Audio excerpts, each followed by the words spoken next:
Good morning!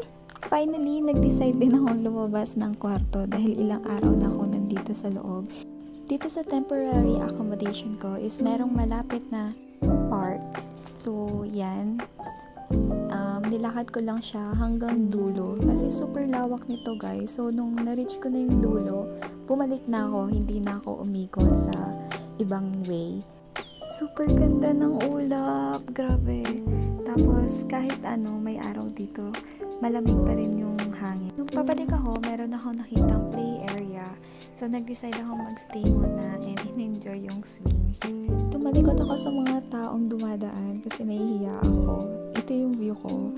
Pero sabi ko, sige na nga, harap na ako kasi mas maganda yung view dito. Ayan, in-enjoy ko lang yung swing. Tapos nakikinig na ako ng worship song. Siguro nag-stay din ako dito ng mga ilang minutes.